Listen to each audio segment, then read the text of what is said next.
I sat in our living room, the one we'd furnished with second-hand finds and dreams of forever, staring at the divorce papers she'd just slid across the coffee table. "You're too demanding," she said, her voice steady but her eyes avoiding mine, the scent of her lavender lotion hanging heavy in the air like a final goodbye. My heart pounded as if trying to escape my chest, confusion crashing over me. Demanding? After years of bending over backward to make her happy. In that moment, everything felt wrong, and a deep unease settled in, whispering that this wasn't the whole story. Maria and I had built our marriage over 6 years, turning late-night talks into a shared home, weekend hikes, and plans for kids someday. She worked in real estate, thriving on the hustle, while I managed a small bookstore, content with the quiet rhythm of pages and customers. She was my light, passionate, thoughtful, the one who'd surprise me with handwritten notes tucked in my lunch. I'd trusted her without reservation, believing we were unbreakable. But looking back, the signs had been there for months, subtle shifts I blamed on my own flaws rather than see the truth emerging. It started with her pulling away. She'd come home from showings later than usual, her phone buzzing with texts she'd glance at quickly before setting it face down. "Client follow-ups," she'd say, her tone clipped if I asked about her day. I'd notice missed calls on her log, numbers she didn't save, and when I'd mention it casually, she'd wave it off as spam or wrong dials. I turned the doubt on myself first. Maybe I was asking too much, expecting her to share every detail after long days. With my store's slow seasons stressing our finances, perhaps I was leaning on her more, making her feel burdened. Her replies grew shorter. During dinners, she'd pick at her food, lost in thought, responding to my stories with "that's nice" instead of the engaged questions she once had. One night, after a networking event, she slipped into bed smelling of a cologne that wasn't mine, fresh and citrusy, clinging to her hair. "Someone at the bar spilled their drink," she muttered, rolling away from my touch. I lay there, staring at the ceiling fan's lazy spin, worry creeping in like shadows at dusk, turning our warmth into something fragile I feared breaking with questions. The hints kept coming, each one chipping at my certainty.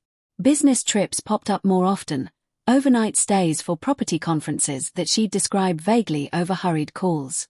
She'd return distracted, unpacking with quick movements, her eyes flicking to her phone for notifications that made her lips twitch into a faint smile. "Just updates from work," became her refrain, but the secrecy felt off. A co-worker of hers mentioned in passing at a holiday party how Maria seemed extra busy lately with personal projects, but when I asked her later, she laughed it off as office gossip. Cold moments slipped in too. She'd cancel our date nights for last-minute client meetings, coming home exhausted but with makeup freshly touched up. I'd doubt my own perceptions. Was I being too needy, too insistent on quality time amid her career climb? The love I felt for her made me hold back, but the quiet concern grew, making our home feel like a stage where she played a role, leaving me in the audience wondering about the script. The full picture emerged slowly, painfully, without any explosive argument. It began a few days before she filed, when I borrowed her tablet to check a recipe, left charging in the kitchen. An email notification popped up from her colleague. "Ben, missed our talk last night. When's the next trip?"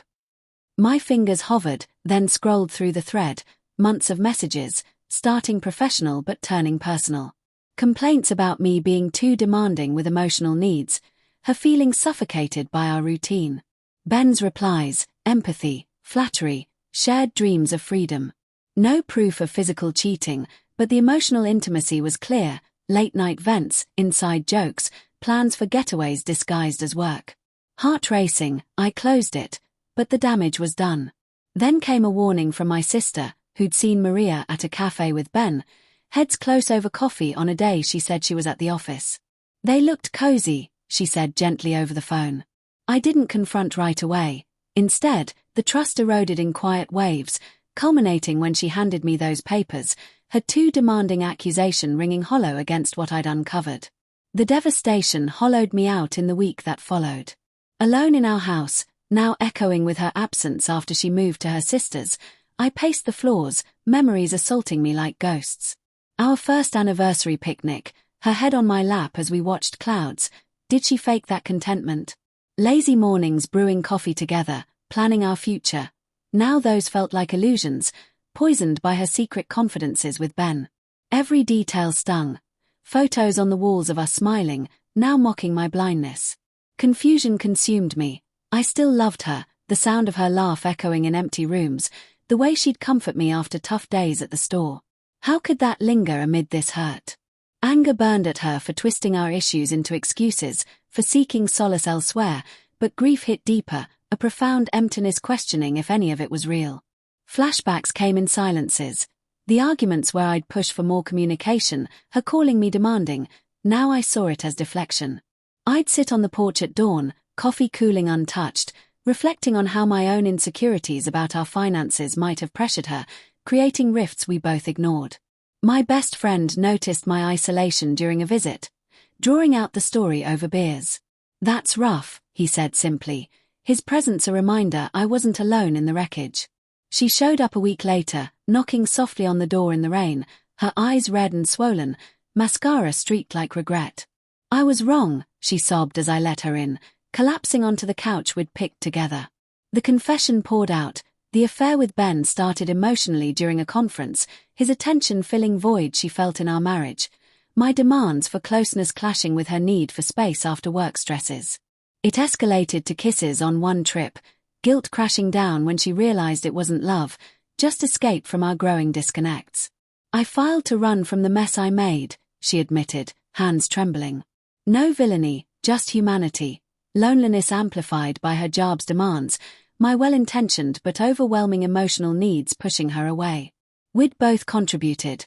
My clinginess born from fear of losing her, her silence breeding secrets. It was layered, not one-sided.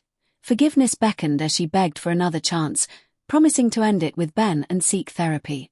"You're the one I want," she whispered, reaching for me. That night became the pivot. We talked until dawn, raw and exposed, weighing our shared history against the pain. Part of me ached to pull her close, rebuild what we'd fractured. But the betrayal scar ran deep, her filing as a weapon, the lies about my faults. "I need time," I said finally, guiding her to the door as morning light filtered in. Her tears fell freely, a hug that lingered with sorrow. We divorced months later, not in anger, but acceptance. She moved on, finding peace in counseling, while I embraced solitude that turned to growth. Looking back, her too demanding was a mirror to our flaws, teaching me love requires balance, not possession. She came back in tears, but I let her go, finding strength in release, a truth born from ache, whispering that sometimes goodbye is the kindest demand.